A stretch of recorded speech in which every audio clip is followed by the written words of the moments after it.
अस्सलाम वालेकुम। एक्सपर्ट्स के साथ मैं हूं महरीन जमील। नाजरीन, अमेरिका और ईरान के दरमियान कशीदगी के खात्मे के लिए पाकिस्तान की कोशिशें अरूज पर हैं। ईरान को मनाने की सर तोड़ कोशिशें की जा रही हैं और आज ईरानी वजीर खारजा से नायब वजीर आज़म इसहाक डार और फील्ड मार्शल से आसिम मुनीर की अलग अलग टेलीफोनिक रब्ता भी हुआ, बातचीत हुई और पाकिस्तान की कोशिशों के बायस मुज़ाकरात के दूसरे दौर से मुतालिक एक बड़ी पेशरफ्त सामने आ रही है।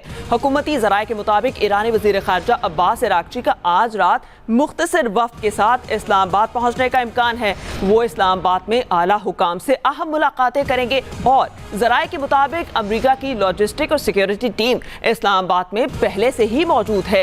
ईरानी मीडिया के मुताबिक ईरानी वज़ीर ख़ारजा इस्लामाबाद के बाद मस्कत और मॉस्को का भी दौरा करेंगे। एक तरफ मुज़ाकरात की बातें हो रही हैं तो दूसरी जानिब अमेरिका की जानिब से ईरान को धमकियों का सिलसिला आज भी जारी है। आज अमेरिका के वज़ीर जंग ने अहम प्रेस कॉन्फ्रेंस की है और उन्होंने दो टोक अल्फाज में धमकी लगाई है कि ईरान को किसी सूरत एटमी हथियार नहीं बनाने देंगे। ईरान के लिए बेहतर है कि वो डील कर ले और सदर ट्रंप ने भी ऐलान किया है कि मुआहिदे के बगैर ईरान के बहरी नाकाबंदी को नहीं खोला जाएगा। इसी से मुतालिक सवाल आज का ये है कि ईरानी वजीर खारजा की आज पाकिस्तान आमद मुतवक्के है, तो क्या अमेरिका और ईरान के दरमियान मुज़ाकरात के दूसरे बड़े ब्रेक थ्रू में कुछ होने का इम्कान है? क्या मुआहिदा हो सकता है? पैनल में मेरे साथ मौजूद हैं सीनियर तज्ज़ियाकार अयाज खान साहब, आमिर इलियास राना, नवीद हुसैन और माहिर आलमी अमूर मोहम्मद मेहदी साहब। तो सबसे पहले बात करूंगी नवीद हुसैन साहब से। नवीद साहब, क्या समझते हैं ईरानी वक्त आज इस्लामाबाद आ रहा है, कोई ब्रेक थ्रू मुमकिन है?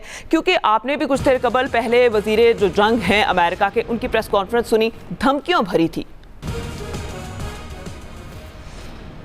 देखिए, ओवरऑल अगर इस जंग को देखा जाए कि अमेरिका इस जंग में जिस तरह से आया था, अमेरिका का तो एडवर्सरी नंबर 1, जो उसका दुश्मन नंबर 1 अभी जो सेक्रेटरी ऑफ स्टेट हैं मार्को रूबियो, अगर इनके पिछले बयानात को उठा के देख लें, उन्होंने हमेशा ये कहा था कि अमेरिका का एडवर्सरी नंबर 1 जो है वो चाइना है। अच्छा, अब इस जंग ने किस तरह से ये जो है अमेरिका की पोजीशन को, एक तो वो बात की जाती है ना कि अमेरिका एक सुपर पावर है, तो एज इफ के जी उसके पास जो ताकत है वो भी एब्सोल्यूट है और अनलिमिटेड है, ऐसा नहीं है। आप अगर इस जंग में देखें तो किस तरह से अमेरिका कमजोर हुआ। एक तो वो एमुनिशन, वो असला जो उसने रख छोड़ा था, स्टॉक पाइल किया हुआ था अपने एडवर्सरी नंबर 1 चाइना के साथ जंग के लिए ताइवान के ऊपर, वो असला इसने यहां फूंक दिया। यानी आप इसे अंदाजा लगाएं कि तकरीबन कोई 2500 के करीब पैट्रियट मिसाइल इसने जो है वो फूंक दिए और जो एनुअल इसकी प्रोडक्शन है वो 700-750 के करीब है, जिसका मतलब है कि कोई 3.5 साल इसको लगेंगे वो स्टॉक पाइल जो इसने यहां पे फूंक दिया उसको रिकवर करने में। फिर इसकी जो थॉट की ग्लोबल इन्वेंट्री है उसका 40% यहां पे जो है वो ये फूक चुका है। तो एक तो मिलिटरीली जो स्टॉक पाइल ऑफ एमुनिशन था वो डिप्लीट हुआ। दूसरा, ये जिस तरह से दुनिया में अपनी पावर प्रोजेक्शन किया करता था अपने नाटो एलाइज के जरिए, यानी जो इसके नाटो के जो इत्तेहादी थे उनके जरिए जो ये ग्लोबल पावर प्रोजेक्शन किया करता था, वो इत्तेहाद जो है, वो एलाइज, वो इत्तेहादी, वो इससे पीछे हट गए। तो वो इत्तेहाद जो है, वो अलायंसेस जो है वो कमजोर हुए और फिर इनएडवर्टेंटली इन चीजों के नतीजे में जो अमेरिका के मेन जो उसके एडवर्सरीज हैं चाइना और रशिया, वो दोनों जो है वो ताकतवर हुए। अब हो क्या रहा है कि इस वक्त प्रेसिडेंट ट्रंप की सारी जो वॉर स्ट्रैटेजी है, जो पहले तो मैं ये कहता हूं कि अगर उसके पास कोई स्ट्रैटेजी है, क्योंकि अब तक के जो डिसीजन वो लिए हैं, अब तक के जो जिस तरह की जंग वो लड़े हैं, उससे तो ये लगता है कि इनके पास कोई स्ट्रैटेजी थी नहीं। ये एक क्विक विक्ट्री के जोन में आए थे कि जी हम आएंगे, विद इन डेज जो है वो कैपिचुलेट करेगी, पूरी रिजीम कोलैप्स कर जाएगी और सरेंडर करेंगे और वहां पे हम पहलवी के बेटे को वहां पे बिठा के और जो है वो फिर एक प्रो वेस्ट गवर्नमेंट वहां बैठ जाएगी। वो सारी बात जो है, तो वो कैलकुलेशन ही टोटल गलत थी। अच्छा, अब भी ट्रंप की जो स्ट्रैटेजी को जो ड्राइव कर रही हैं वो चीजें 3 हैं। एक तो एमुनिशन है। देखिए, जैसे मैंने कहा ना कि एब्सोल्यूट और अनलिमिटेड पावर सुपर पावर के पास भी नहीं होती, तो एमुनिशन उसकी म्यूनिशन, उसकी मार्केट्स और उसके मिड टर्म इलेक्शन, ये 3 चीजें हैं जो कि ड्राइव कर रही हैं उसकी अभी की स्ट्रैटेजी को। वो एक्सपेक्ट ये कर रहा है, उसका जो ब्लस्टर है, उसका जो जिस तरह की वो धमकियां देता है, वो ये समझता है कि वो जो 40 दिन की जंग करके ईरान को जो सरेंडर नहीं करवा पाया, कैपिचुलेट नहीं करवा पाया, वो ये समझता है कि जी वो मुज़ाकरात की मेज पे आके वो चीजें जो है वो अच्छा। जहां तक जैसे आपने अभी उनके डिफेंस सेक्रेटरी की बात की कि जी ईरान जो है वो न्यूक्लियर बॉम्ब उसके पास नहीं होना चाहिए, तो देखें जो 2015 में ओबामा के साथ जो डील हुई थी, उस डील में तो इन्होंने मान लिया था। उन्होंने तो कहा कि जी एनरिचमेंट का लेवल ये रखेंगे, सेंट्रीफ्यूजेस की तादाद कम कर देंगे और अपनी जो IAEA है कि वो आके इनकी इंस्पेक्शन, इनकी न्यूक्लियर साइट्स की करेगी। तो वो सब कुछ तो मान चुका था, तो ट्रंप ने फिर आके उस डील को खत्म क्यों किया?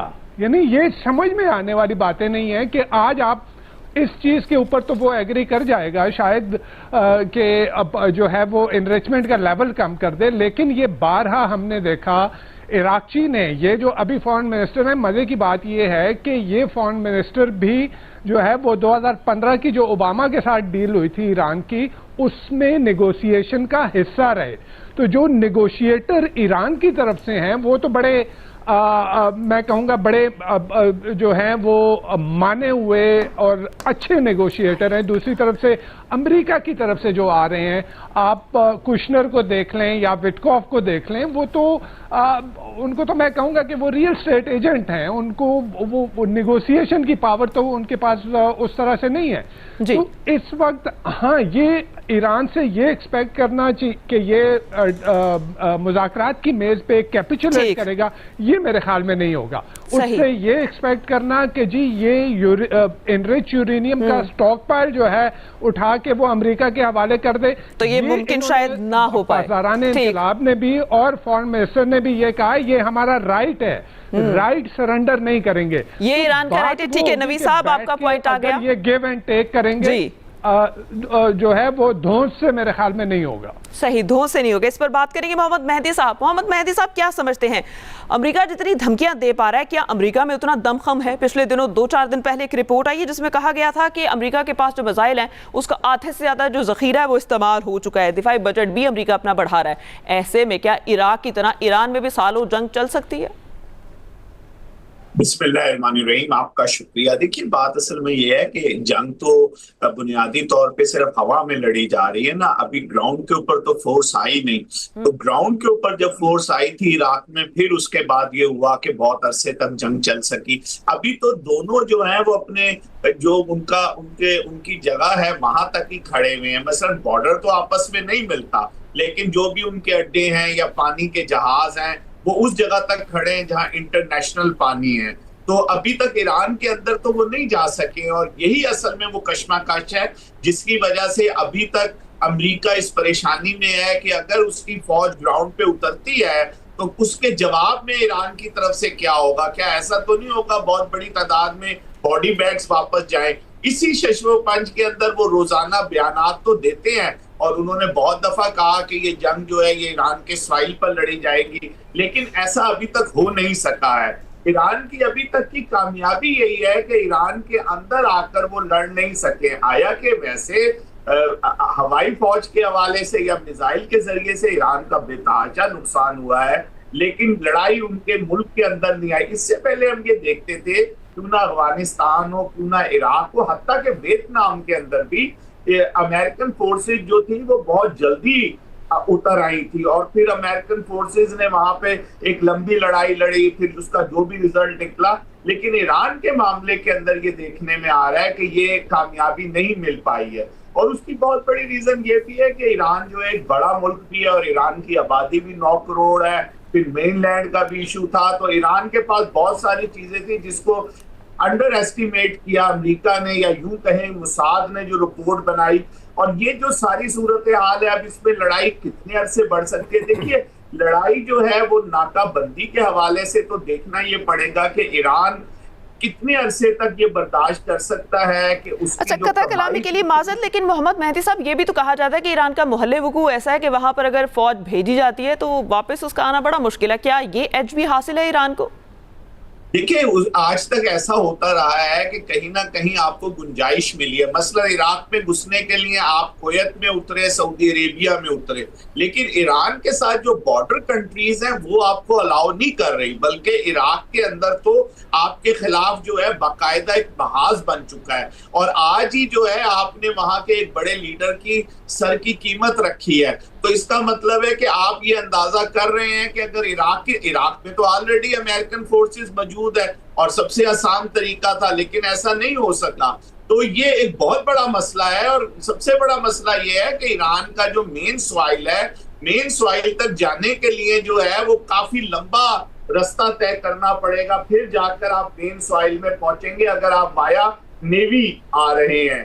तो ये वो सारी सूरत हाल है जिसकी वजह से ये कामयाबी नहीं हुई। और दूसरी तरफ पाकिस्तान और तुर्की है, या फिर पीछे सेंट्रल एशियन स्टेट्स हैं, तो उनमें से किसी ने भी अलाउ नहीं किया और किसी ने भी अमेरिका को, और पाकिस्तान तो खैर से 84 से अमेरिका को मना करता आ रहा है। जब बड़े बुश साहब एज ए नायब सदर पाकिस्तान आए थे और उन्होंने पाकिस्तान से हेल्प मांगी थी, तो पाकिस्तान ने साफ इनकार कर दिया था। और पाकिस्तान की तो 79 से लेकर आज तक एक ही पॉलिसी है ईरान के हवाले से। तो इसलिए जो सूरत हाल है वो ईरान के लिए अभी तक बेहतर है। ईरान की फौज का नुकसान इस सेंस में तो बहुत बड़ा हुआ है कि टारगेट किलिंग उनकी फौज की बहुत ज्यादा हुई है, लेकिन जो एक आम फौज की है उस तक अभी तक अमेरिका जो है वो नहीं पहुंच सका। और फिर वहां पे क्योंकि एक इनकलाबी हुकूमत है, उसका एक अपना असर और रसूख है, तो जो लोग उसके साथ हैं वो भी एक बड़ी तादाद के अंदर मौजूद है।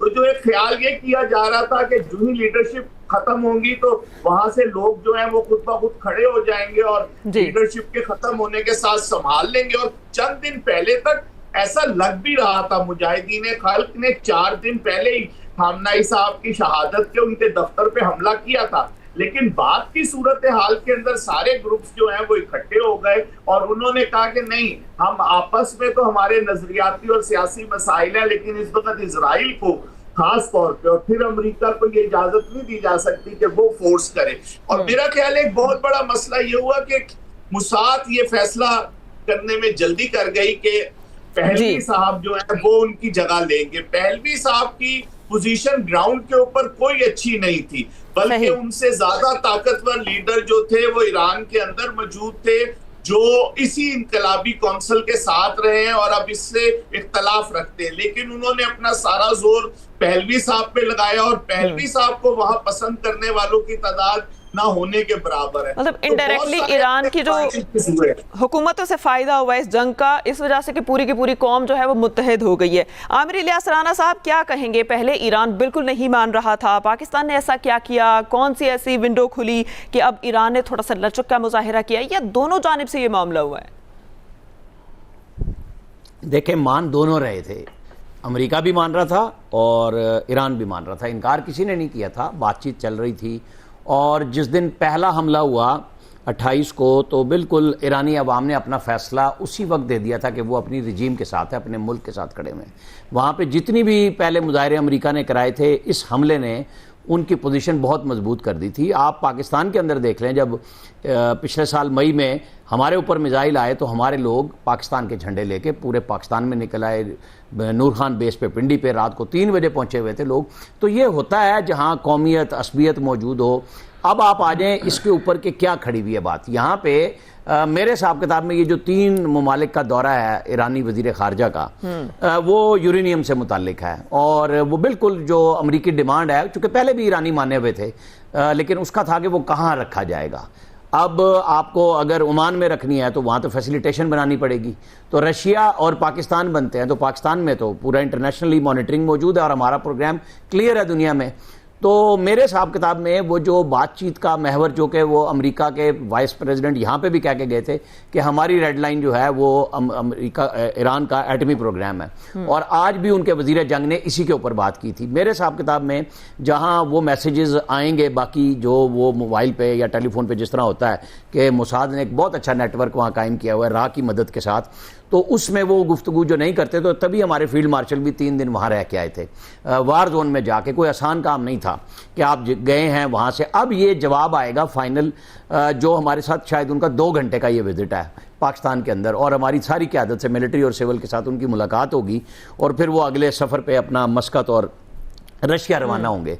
लेकिन उसमें वो मैसेजेस क्लियर हो जाएंगे कि वो किस हद तक पीछे हटने को तैयार हैं, और जो हमारे पास मौजूद है इतला कि अमेरिका किस हद तक उनको वो जो इनके मुतालबात हैं, तहफ़्फ़ुज़ात हैं कि हरजाना कितना है, उनके फ्रीज अमाउंट्स जो हैं वो कितनी देंगे, सैंक्शंस कितनी ख़त्म होंगी, पहले मरहले में क्या 5-6 महीने का एक पायदार सीज़ फायर होगा और फिर टेक्निकल कमेटियाँ बैठेंगी, किस तरह होगा, ये एक मरहला है। और वो यूरेनियम को बहरहाल इसमें सबसे बड़ी बात है कि जब आप वहाँ पे, हालांकि सदर ट्रंप ने तो पहले ही कहा था हमने तबाह कर दिया, फिर इस दफ़ा कहा कि हमने इस काबिल ही नहीं छोड़ा, लेकिन उनको पता है कि वो जिस काबिल भी है वो एटम बम चंद हफ्तों में बन सकता है। ट्रंप साहब तो अभी भी कह रहे हैं कि हमने सारे अहदाफ हासिल कर लिए।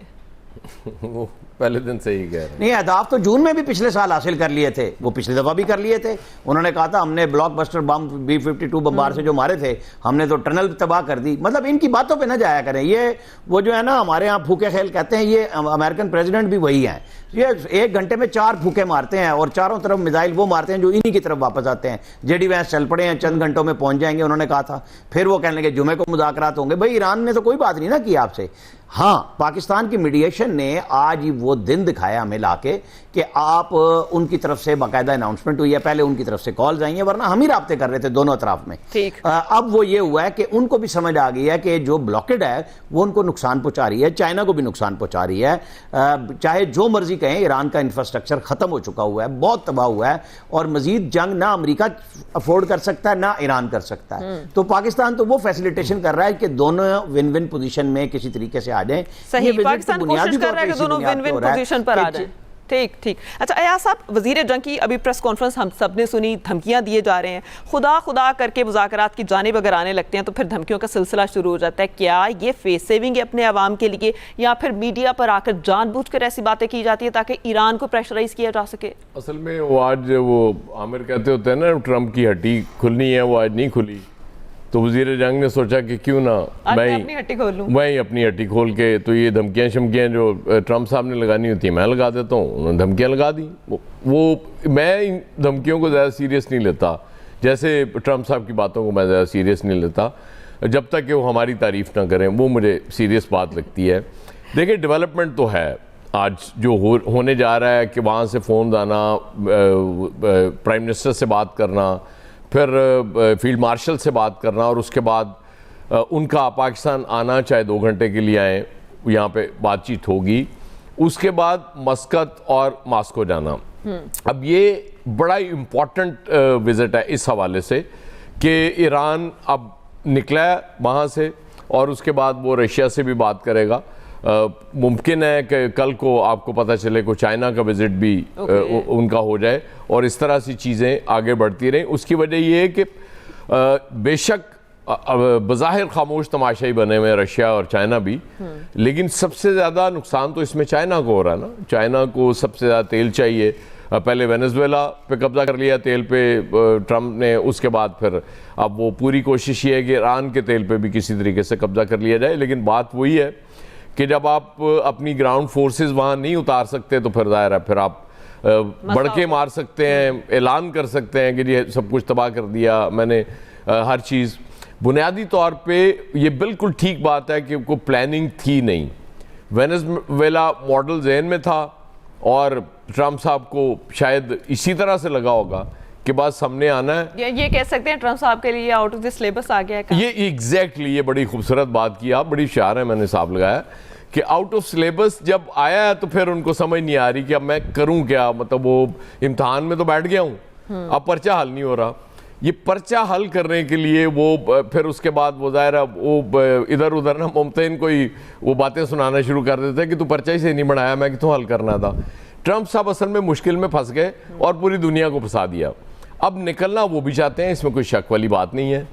ईरान भी भाई क्यों, मतलब जंग ईरान क्यों चाहेगा कि दोबारा अमेरिका अटैक करे, और फिर आपने हॉर्मोज को बंद रखना किसके मफाद में है? पूरी दुनिया का नुकसान हो रहा है। देखें ना, ऑयल फिर महंगा, हम एक्सपेक्ट कर रहे थे कि आज वो जैसे कि वादा किया था हमारे प्राइम मिनिस्टर साहब ने सस्ता करेंगे, वो फिर $100 से ऊपर चला गया। खैर, जब ये इतला आई कि ईरानी वज़ीर ख़ारिजा पाकिस्तान आ रहे हैं तो 1.6% गिरा, शुक्र है थोड़ा सा गिरा।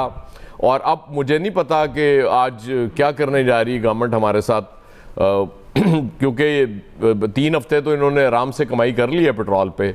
अब आज अगर कम नहीं करते तो फिर साडा अल्लाह ही हाफिज़ है, फिर सानू ट्रंप नाल की लगे तो ईरान नाल की लगे। बात तो ठीक है। नासरीन, अयाज साहब आपका पॉइंट भी आ गया, यहाँ वक्त है ब्रेक का, आप हमारे साथ रहिएगा। वेलकम बैक नासरीन, हम बात कर रहे हैं ईरान और अमेरिका मुज़ाकरात की कि क्या कोई डील मुमकिन हो पाएगी, क्योंकि अमेरिका की धमकियां मुसलसल जारी हैं। नबी साहब, गुफ्तगू का आगाज़ अब फिर आपसे ही करूंगी और आपसे जानना चाहूंगी कि क्या अब ये चल रहा है कि जंग में आखिरी मुक्का किसने मारा, क्योंकि दोनों जानिब से कहा जा रहा है कि हमने अहदाफ भी हासिल कर लिए और हम जीते हुए। तो आपके ख्याल में कौन जीता इस जंग में? अच्छा देखिए, बात यह है कि सिर्फ ये जीतने की जहां तक बात की जाए तो ये देखा जाए कि क्या अहदाफ क्या लेके चले थे, ट्रंप के अहदाफ क्या थे। क्या वो रिजीम चेंज करने आया था, क्या वो उसका न्यूक्लियर प्रोग्राम खत्म करने आया था, क्या था उसके माइंड में। और ये अब वो गोल पोस्ट शिफ्ट होता रहा। हमने देखा कि वो रिजीम चेंज से लेके और फिर अब आके बात कहां पे अटकी हुई है, आबनाए हुर्मुज पे, जो कि जंग से पहले खुला हुआ था। तो जो उसके ऑब्जेक्टिव थे, अगर उसके न्यूक्लियर प्रोग्राम की बात की जाए तो न्यूक्लियर प्रोग्राम तो ओबामा के साथ उसने ईरान ने डील करके उसमें कमिटमेंट कर दी थी कि मैंने न्यूक्लियर बॉम्ब नहीं बनाना। अच्छा, उसके बाद इस जंग से पहले जो है वो जो ओमान के मीडिएशन में जो मुज़ाकरात हो रहे थे उसमें भी वो सारी चीजें ऑलमोस्ट जितनी भी अमेरिकन कंडीशन थी वो ईरान ने मान ली थी। और ओमान के फॉरेन मिनिस्टर ने जो है वो उसने ये बात कही भी थी कि जंग जो है वो इस वजह से नहीं हुई कि नेगोशिएशन में ब्रेक डाउन हुआ है, जंग इस वजह से हुई कि नेगोशिएशन में ब्रेक थ्रू होने जा रहा था और ब्रेक थ्रू जो है वो इजराइल के इंटरेस्ट में नहीं था। तो वो इजराइल ने चढ़ाई की और फिर जो है वो अमेरिका शामिल हो गया। तो ऑब्जेक्टिव उनका ये था कि जी पासदाराने इनकलाब जो रिजीम है, जिसको वो रिजीम कहते हैं, कि पासदाराने इनकलाब को ख़त्म किया जाए। और इससे पहले हमने देखा भी कि वहाँ पे जिस तरह के प्रोटेस्ट जो है वो इन्होंने करवाए थे और वो फिर जिस तरह से एक्सप्लॉइट किया इंटरनेशनल मीडिया ने और जिस तरह से उसको बढ़ा चढ़ा के दिखाया गया, तो अगर उनके ऑब्जेक्टिव्स को देखा जाए तो ऑब्जेक्टिव कोई नहीं अचीव हुआ। मिलिटरीली ठीक है, आपने वहाँ पे हजारों टारगेट जो है वो हिट कर लिए, क्या उसके नतीजे में आपने ईरान को सरेंडर करने पे मजबूर किया? क्या उसके नतीजे में आप ईरान में जो है एक शोरश बर्पा करने में कामयाब हुए?